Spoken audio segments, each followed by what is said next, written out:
Welcome everyone to the Wild Neighbors Speaker Series. This is a collaboration between the City of Austin and Travis County Balcones Canyonlands Preserve Program. I'm Kate McCann and I'm an environmental program coordinator for the Balcones Canyonlands. We often get questions from neighbors that live near the Balcones Canyonlands Preserve about the preserve, about the wildlife they see, about the land management that happens there. And so this series is really a chance to delve a little bit more deeply into those questions, a chance to have a discussion with experts, and to be great preserve side neighbors, and to really be able to support the local ecosystem and wildlife that makes this such a unique place to live. So I'll tell you a little bit more about the Balcones Canyonlands Preserve. This map shows the different managing partners. The City of Austin and Travis County jointly hold a federal endangered species permit.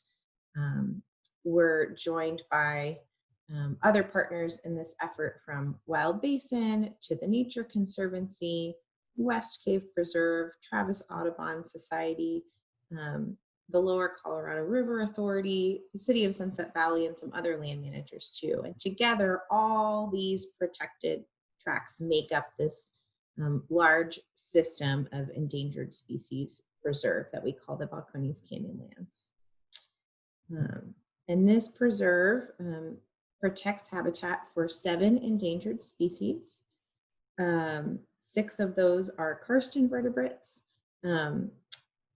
And then there's the golden-cheeked warbler, a neotropical songbird, and the black-capped vireo, which has since been removed from the endangered species list, but enjoys habitat protection as part of the preserve as well.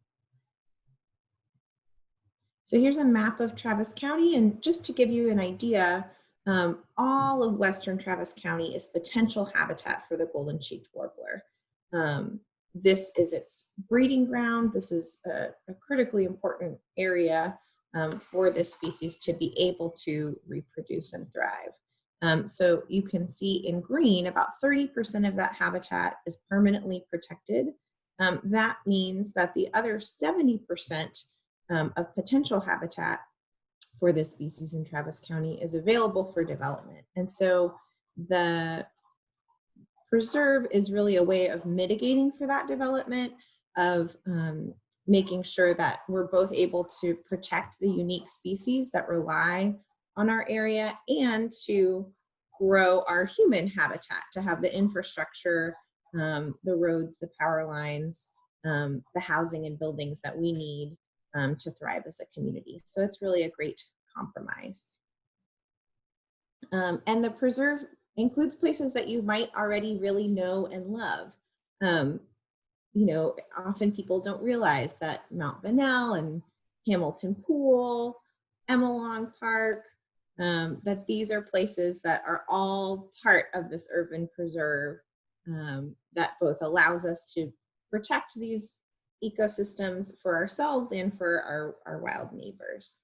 And so I'm so excited today to be able to bring Luan here, who I'll introduce in just a minute, to talk more about who some of those wild neighbors are, how we can do a good job of managing our own land and space nearby for the larger community. Before I do that, I'll just share a little bit about volunteering on the preserve. There are opportunities across the preserve to help in ecological restoration, to learn more about forests and woodlands, to participate on guided hikes, to participate in a webinar like you're doing right now. And so we'll post a link in the chat about how to see that calendar to sign up for those events. Of course, during the pandemic, much of that is curtailed, but stay tuned. When the time is right, we'd love to have you out on the preserve, lending a hand and learning a little bit more.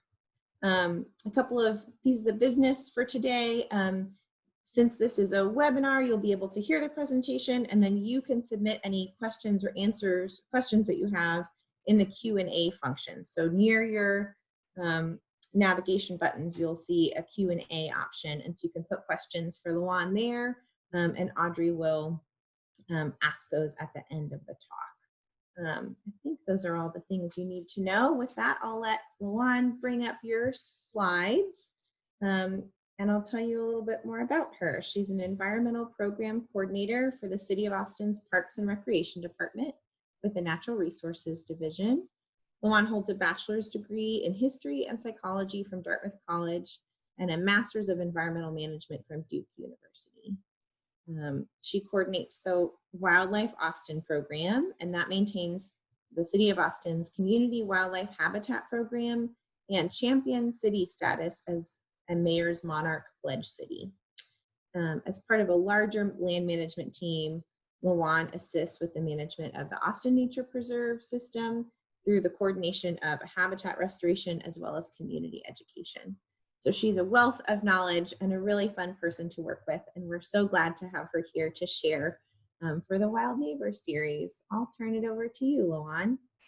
Thanks, Kate. Everybody see my screen okay? And it's in presentation mode, great. And I'm assuming everyone's hearing me as well. Okay, great. Thanks for that introduction, Kate. I'm so excited to speak with you today. I think we're in very unique times. So right now is a time I think everybody can slow down and really think about community in a very holistic way. And so I have a lot of opportunity to work in a lot of wild spaces like Kate talked about. And so my presentation will talk about Austin's commitment to wildlife. As we continue to grow as a city, we'll talk about why wildlife is important in ways that you can participate in making sure our community include wild spaces for wildlife.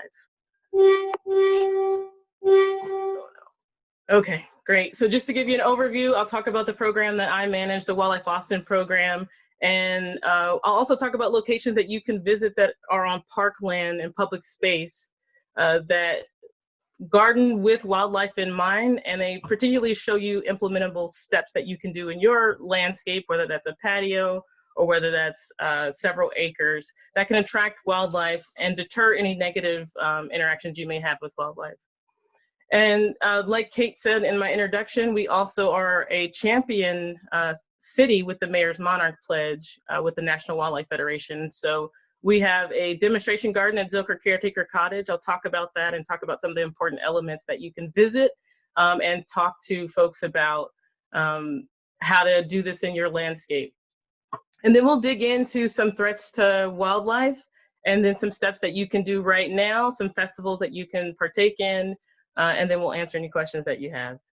And so, like I said, I manage the Wildlife Austin program, and I'm really excited about this program because it's a community-driven program. So back in 2007, way before I started working with the city, there was a council resolution that was community-driven that said, you know, Austin's really growing at an unprecedented rate. And so community members really want to make sure that we make sure wildlife have a place for habitat in a growing landscape. So we became a community wildlife habitat in 2009. And then through outreach, we had demonstration gardens at schoolyard habitats. We also trained a lot of citizens who then had neighborhood level habitat challenges where they cultivated landscapes with native and adaptive plants to bring wildlife to their yard. So this is a photograph of us actually becoming a community, recertifying each year as a community wildlife habitat.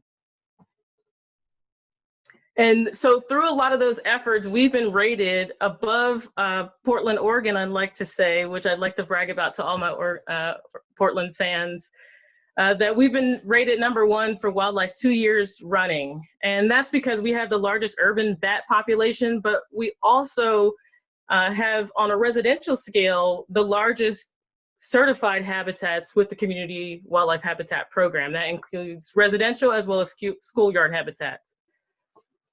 And so we know this is working through a program with the Nature Conservancy, St. Ed's, and Texas Parks and Wildlife. We've set up cameras throughout urban landscapes on public land to see what wildlife is actually using our landscape. So if you look at this, this is actually during the day. This here is a smelly, it smells kind of like rancid feta cheese, but it's an attractant and a bait to attract wildlife towards the camera, and we actually get beautiful photographs to actually see who's using our landscapes. And if you look in the background, this is a highly disturbed landscape, we can tell, because this is ligustrum back here, and this looks like it's probably Chinaberry. So we know that this is probably highly urbanized. More than likely, this is around Emma Long. And so these are places that we use for recreation, but they're also critical habitat for wildlife that have been here for a long time. We also see in other landscapes, and I'm sure some of you are familiar, we have active coyote population that does use the urban greenways in order to go back and forth. We're not the only city who have this population. Many cities across the United States have coyotes as part of an urban landscape. And so but that just means that we have to take care and really be cognizant of how we interact with wild spaces, how we recreate with dogs on leash, how we leave trash unassembled, and really being conscious of the way we interact with urban landscapes, taking into consideration that there are wild animals there. So some threats that we know happen as wildscapes start to urbanize, we're going to list 3. So the first one is fragmentation. So if you think about that, it's pretty straightforward. Where there used to be large landscapes that were intact, you'll see larger species that are able to maintain their populations very frequently. But once you have fragmentation, like you see in this picture here, let's say that could be a road, that could be new construction, any of that breaks up the ability for larger species to be able to survive. And that makes it also, that puts strain on smaller species as well. And so that creates more opportunity for interactions with, if this is a road or people. That fragmentation really decreases the ability for this landscape to be able to hold larger species. And so fragmentation is one of the threats that we see increased as urbanization happens. We also see degradation, and this can take many forms. One form is just basic pollution or litter. We know that aquatic species do interact with plastic quite a bit, can ingest it. There's a lot of photographs that we've seen of how litter that takes a long time to degrade really can interact with aquatic species. So it's not that there isn't habitat there for them to have, but the ability for it to maintain a life cycle fully is degraded by something that we do in the environment. And destruction is really when habitat is completely removed. So I like to say the difference between maybe houses in a wildscape or in a wild space versus a, let's say, parking lot where all the elements of habitat are depleted and there's nothing offset to replace it. And we also know here in Austin that disproportionately this affects pollinators, right? And so pollinators are so important, and we're just starting to study the importance of pollinators in our food chain. And so the city of Austin, in taking the Mayor's Monarch Pledge, and now this year trying to become a bee city, which we'll talk about a little bit later, has taken a renewed effort to try and maintain habitat even as we urbanize.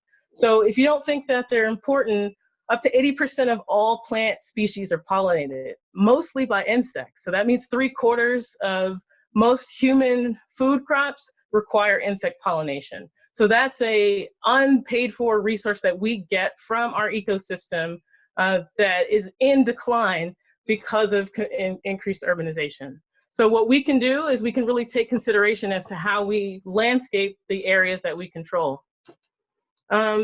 And this is abundantly important right now, currently. So again, I keep mentioning the Mayor's Monarch Pledge, but the city of Austin is in a unique position for the monarch butterfly during both the spring and the fall migrations. So right now we have an important role to play with providing milkweed and nectar sources for the migration pathway.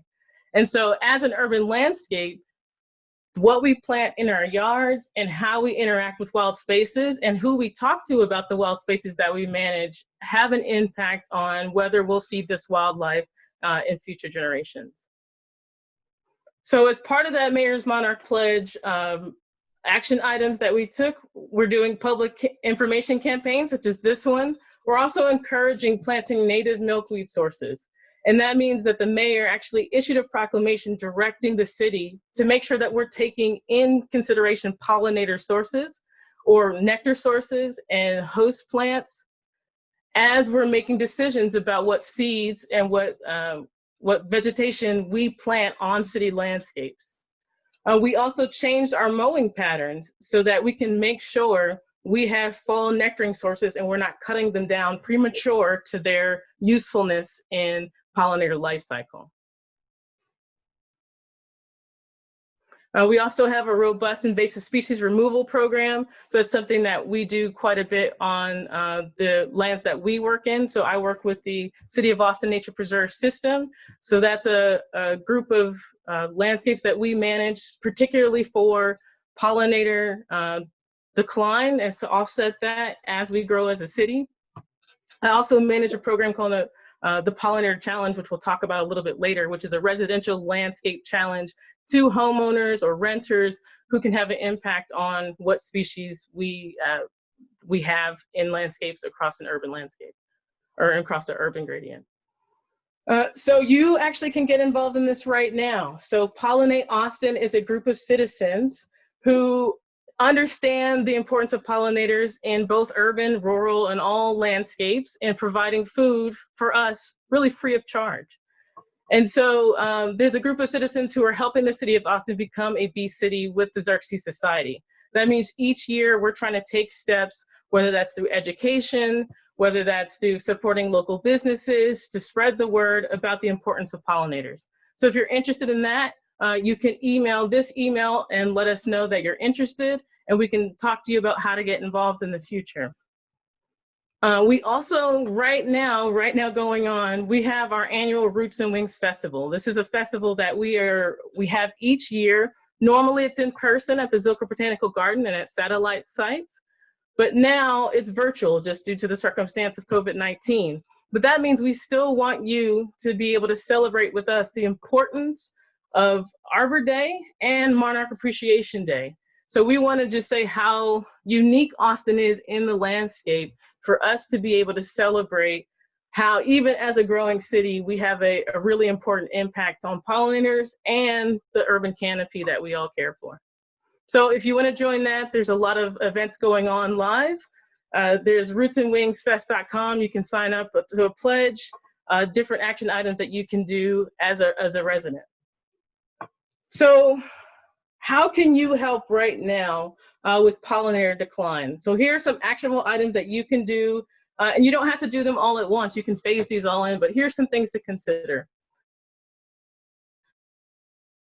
We have resources with the City of Austin of which plants you can choose to better supply nectar sources and host plants for migrating or resident insects. So you can choose native and adapted plants that helps you reduce the amount of water that you need to use in your landscape, but also think about the different shapes and sizes that you use. So different shapes and sizes will attract different pollinators that have different needs. So think about using diverse colors, and the more diversity that you use, the more diverse pollinators that you'll attract.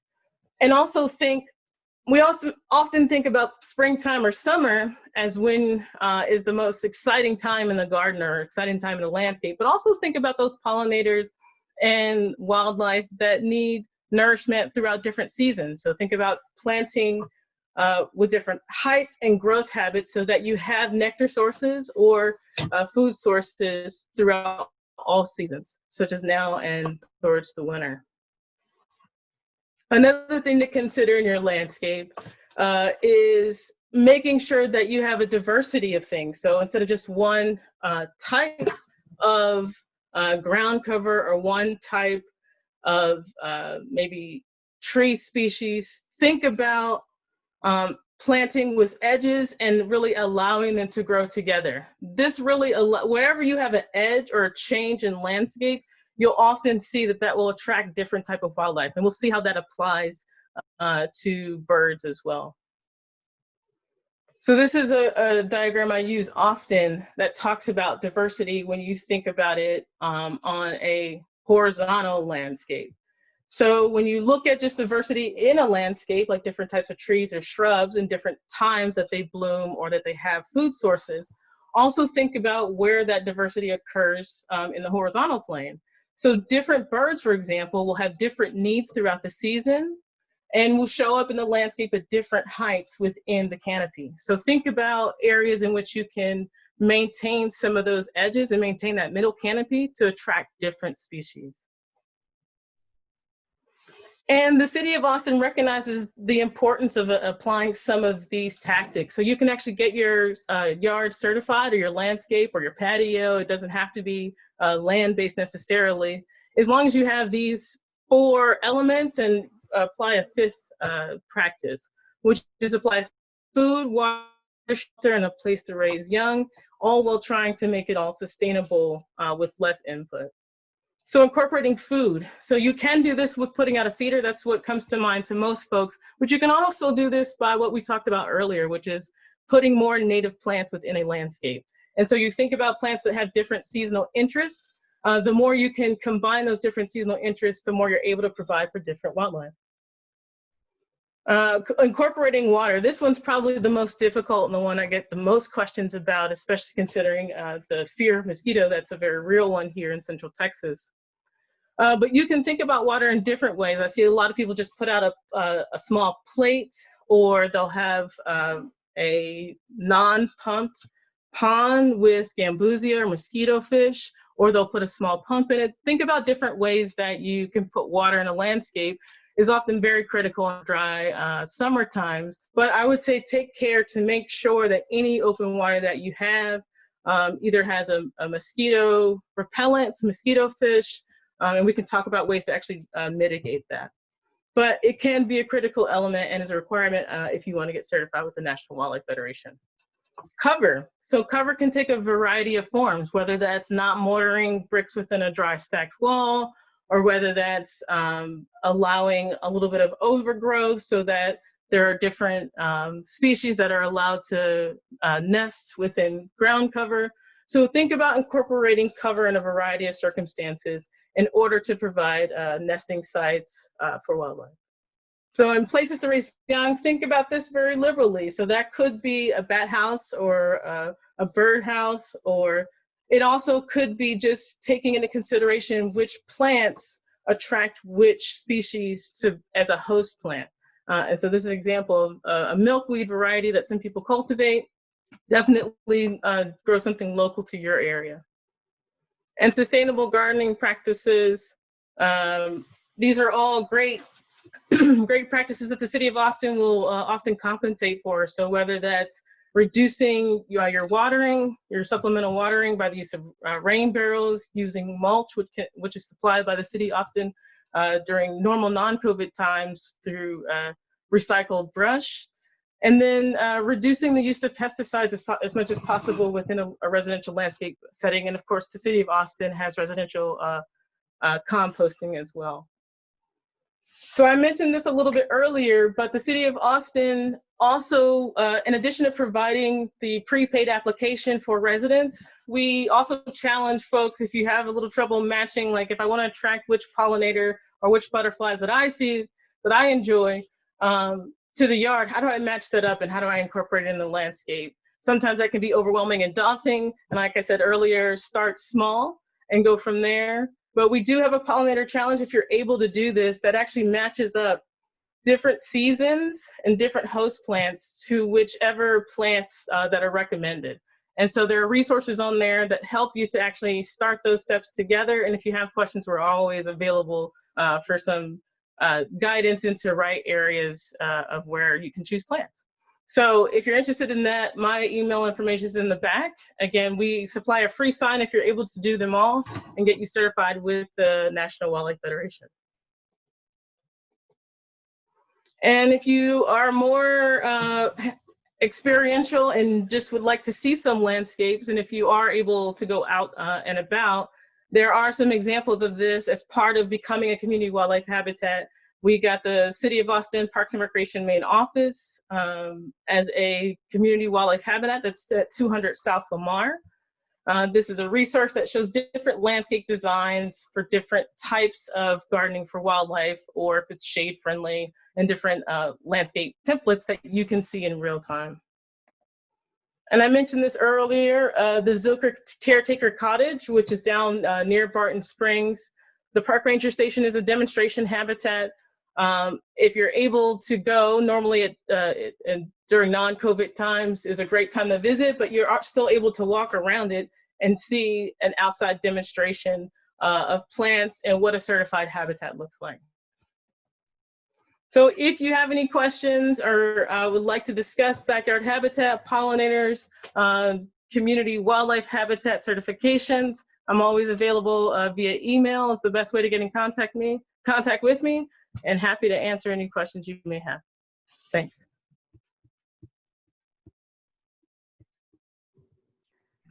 Thank you, Lawan. Folks can put those questions in the question and answer section. I actually have a question. I was wondering about, if you have a pond, do you need to have something so that if a small animal gets in, they can get out, or what do you, I want to make a pond as a water source for wildlife, and I was looking for some tips.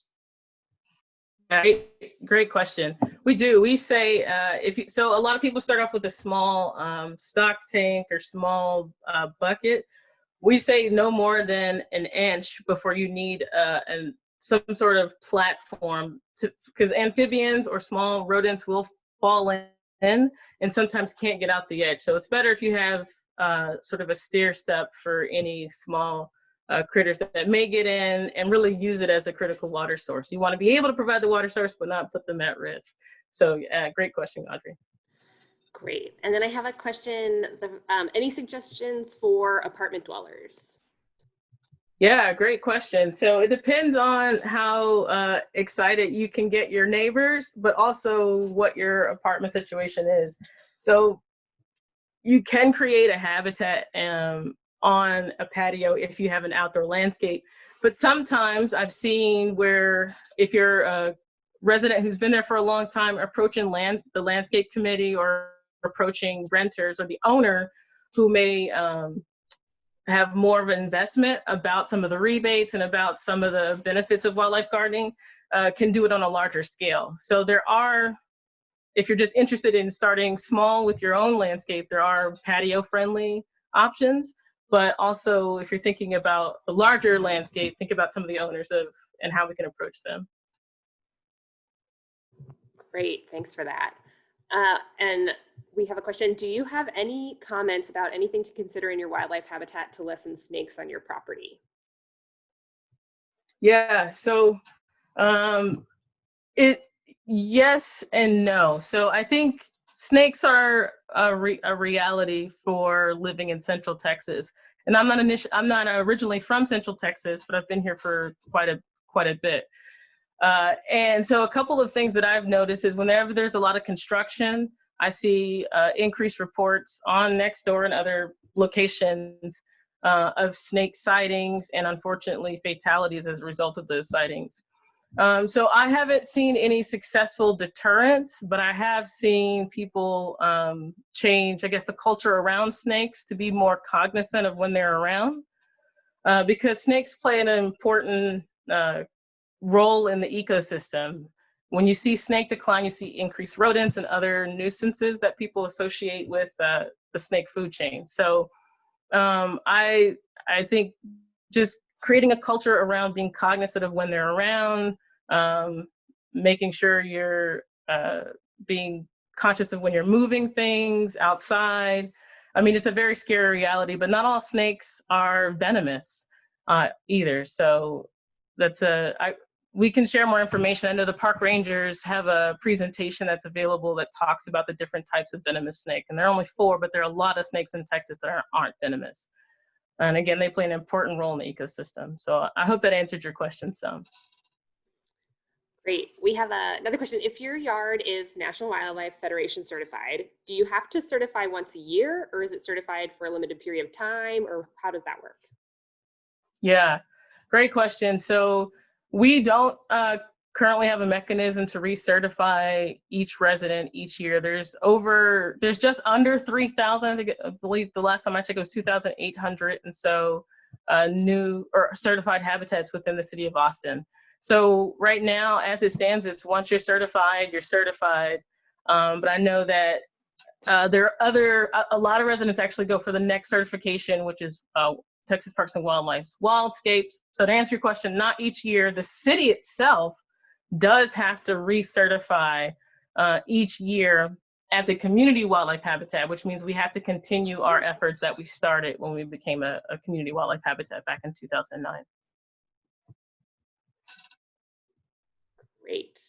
And then kind of related to the snake question, but if someone, do you have any comments, ideas about ways to lessen undesirable insects or bugs such as roaches on your property without using pesticides? So I think it's hard to answer that question in general, because roaches are unfortunately or fortunately a natural part of a healthy ecosystem. That being said, there are, I think, ways, especially with insects, to kind of maybe push those out further in the landscape. So any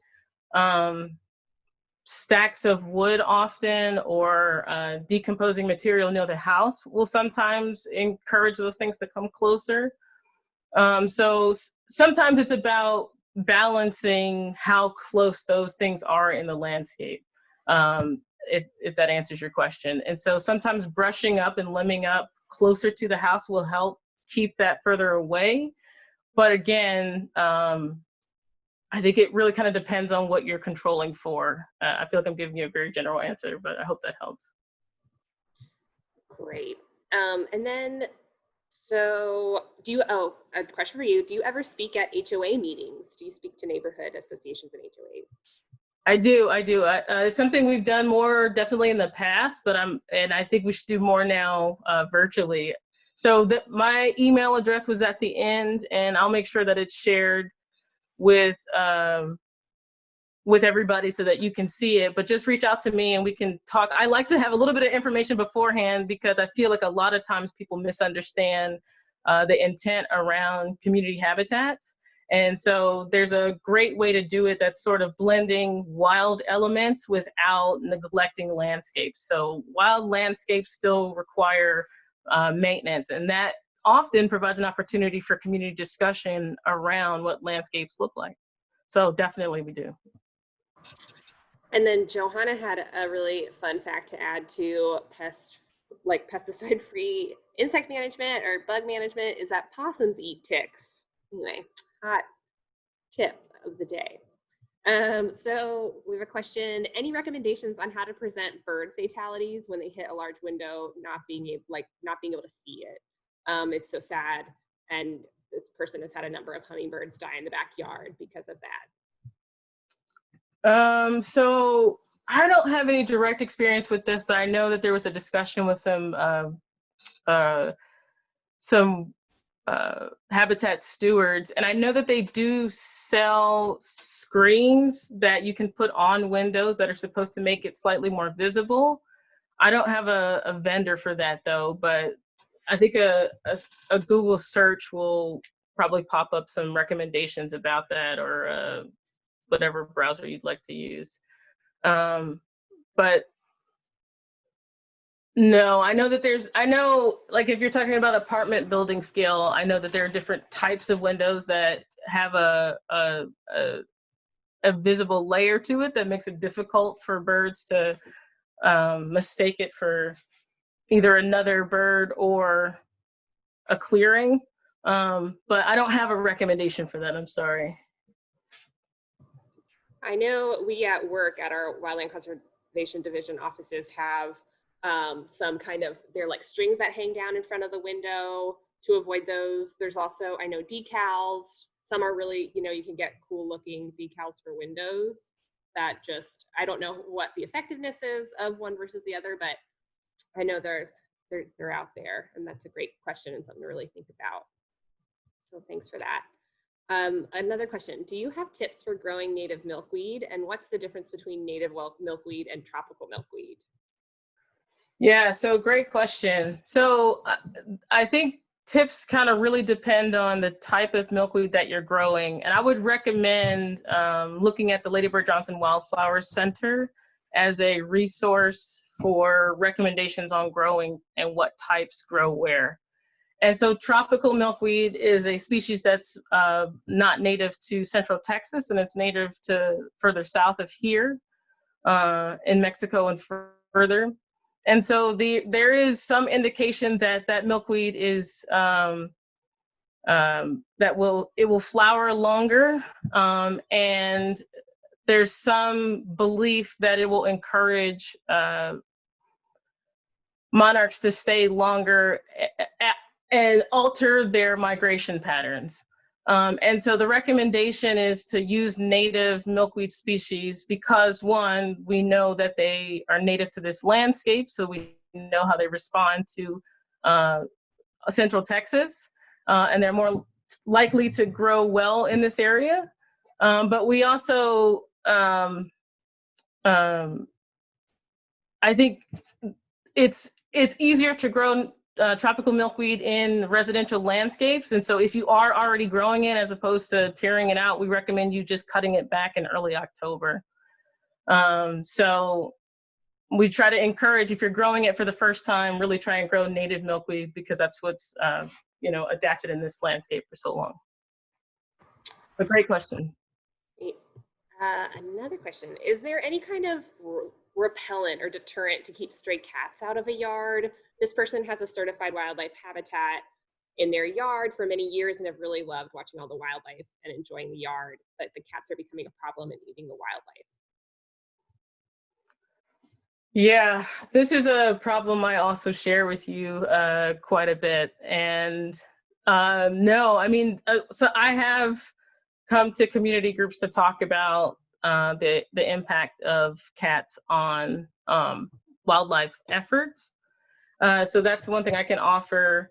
I don't know of a successful deterrent, if I'm honest, of cats on a residential scale. Thanks. And then I also was going to go back to the birds versus the window. One of the people in the audience today suggested Travis Audubon as a resource for that. Yep, great resource. Another question. I think this is our last question. So if anyone has any more, feel free to pop them. Oh, we got another one. So this one says, I have a next door neighbor with black bamboo that's not maintained. I'm concerned it will spread to the open space behind our house. What help could the city offer for this if it begins to spread into open space common area? I'm assuming common area open space might mean public land. I mean, I know the city of Austin, maybe we can offer resources and advice, but we can't work on property that's private. But so if this is, I don't know if you can speak to that question. Yeah, if I'm understanding the question, it sounds like there's bamboo on private land and it's encroaching, possibly in the future, it'll be encroaching on public land. And so the question is there sort of a preventative effort to either stop that or control it once it gets on public land? Audrey's right in the sense that we don't have the jurisdictional ability to be able to work on private land. But there are efforts on public land, kind of depending where it falls in the watershed and who the land owning entity is, and where it kind of falls in the priority of other invasive species to remove it. I say the probably best way to do that if it's parkland would be to kind of get in contact with whoever the contact is for that park and kind of express your desire to help and lead volunteer efforts. I think if it's, whoever the land owning entity, I think would handle that a little bit differently. But definitely if it's parkland, I think the more volunteer driven it could be, the more responsive, honestly, it would probably be for preventative effort. And then we have a question. You mentioned limiting or eliminating pesticides. How do fertilizers applied to my suburban lawn impact wildlife? I think it depends on the fertilizer. So it's a difficult answer to give generally. But I think there are more natural way to encourage fertilizing and building soil and the nutrients that can be found in soil, like composting is a way, which takes a long time, but there's different ways that you can do it. So I think it kind of depends on what specifically the question is asking.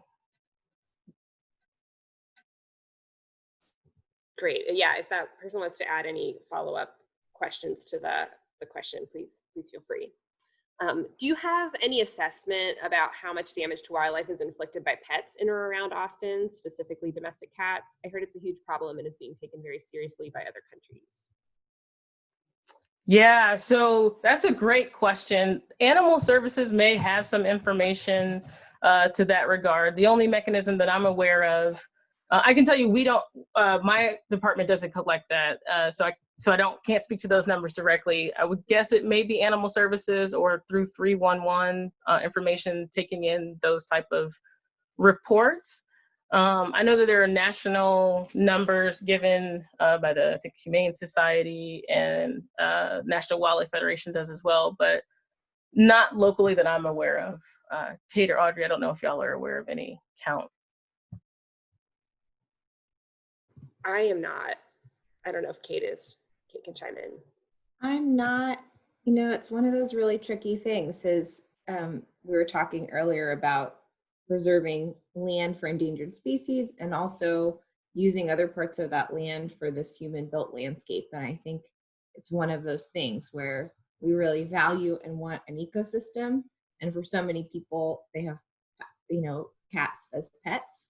And so, you know, one thing that we do suggest if you're able to is to keep cats indoors. For some families that works really well. And, you know, for other people, that's just not, you know, how they've always done it. But that's one way to help take care of the outdoor habitat if it's possible for you. Yeah. So can you talk about why leaving leaves is good rather than using a leaf blower and sending them to the landfill? Yeah, great question. So for a couple different reasons. So leaf litter is often used in reproductive cycles for many pollinators and many insects that actually are beneficial to our landscape. So that's one reason. Another reason is that leaf litter, if you leave it in the landscape, whether you compost it, can also provide organic matter and be composted and used directly still in that site to be able to enrich soil. So it's both its role in the life cycle of insects, but it's also the ability to use that resource in the landscape where it already is to enrich your yard.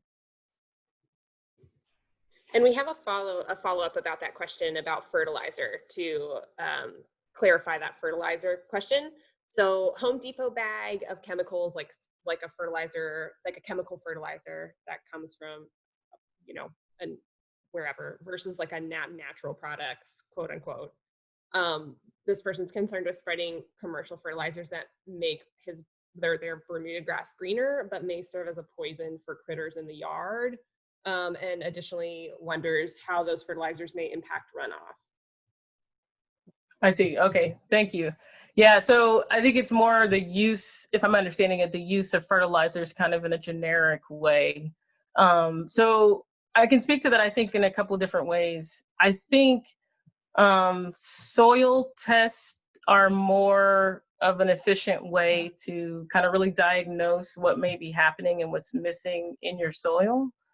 So I think there are more low cost, I say that in quotes because it's relative to whatever, you know, how you're able to get the test. But there are more efficient ways, I think, to really understand what's going on and why you're fertilizing in the first place. I also think that, so I think that's a better way to do it from a energy input standpoint. But I think also it's sort of a broad application of fertilizers and not really diagnosing necessarily what you're probably trying to fix. I think that's, yeah. Yeah, that's what I've heard too, that one of the issues is the amount of fertilizer. And if your plants don't need nitrogen, that nitrogen is going to run off into water and pollute. And so, yeah, that's a great point about getting a soil test. And the city of Austin does a soil kitchen most years. I don't know if they did it this year, where you can get a free soil test. I don't think they did, but I know it is most years. Yeah. So look out for that if you live in the city of Austin. So what priorities does the city have for lands like Stevenson Preserve? This person's noting lots of potentially inappropriate uses like dogs and bikes. So I guess, yeah, lands that are designated preserves versus parks maybe? Yeah, so that's a great question. And so I think one of the, just to be transparent, one of the great things about working in a recreation department is that I think our job is very difficult in that we balance the recreational need of community members. And also, because we're a very small section of the department, we balance preserves and wildlife interests as well. But we're really a minority within a recreation department. And so the preserve team is a relatively recent one. We did have a preserve manager within the department, but really the resources to manage in a way that necessarily Balcones Canyonland or another department that has more of a conservation focus as their primary focus, there's a different balance, a delicate balance there, I think, between the traditional recreational use and maybe what the future could hold for a landscape like that. So right now, the department is going through a process to get land management plans for the preserve system that's currently under Matt McCall, myself, and Wes Bickham. And so there's an effort now to really look at the entire nature preserve system to get a comprehensive goal of sort of what are the guiding principles around the entire preserve system, which includes Stevenson Preserve. Of course, some of that includes really understanding community feedback and input into what the community goals are, but also balancing their traditional use within the limitations of what we can do with the site. So all that's to say that I think it's still an open discussion and an open question as to what happens with Stevenson Preserve. And I think a lot of it is still an open conversation in land management for recreation department. Great. Yeah, and the Balcones Canyonlands Preserve too balances some of those things, where the majority is, you know, the main mission is for this habitat conservation for endangered species. And so most of the preserve is only accessible through our guided hikes and volunteer opportunities. But then we also have these dual managed lands with parks and recreation, where there are more opportunities for, you know, self-guided hikes and biking and that. And I think Johanna put a map, like an interactive map of the BCP in the chat earlier that you can check out.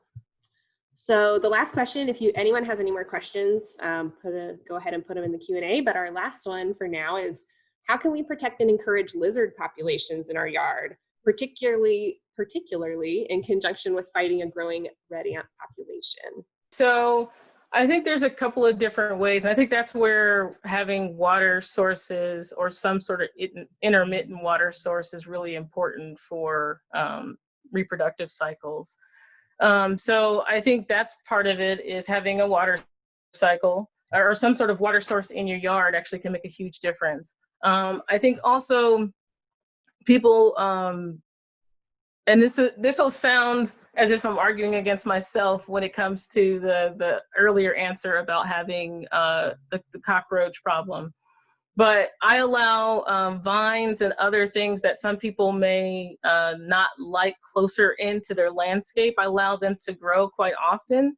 And I actually find more lizards. I actually see a healthy snake population, non-venomous, in my yard.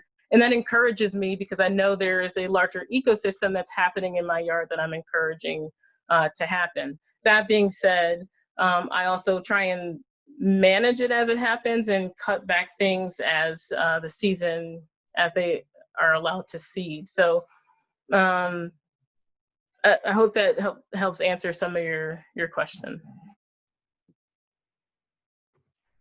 Awesome. Well, that was the last of our questions. Thanks everyone for contributing some great questions, and to Luan for the presentation and your responses to those questions.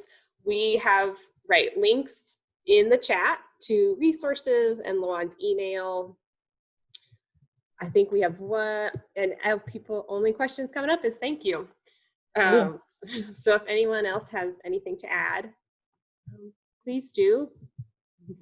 But other than that, thanks so much for being here and sharing this with us. And thanks to everyone who joined. We're going to be posting a recording of this on our YouTube channel, which I also included a link to earlier in the chat, and to our YouTube channel and Facebook. I can't remember which one I said.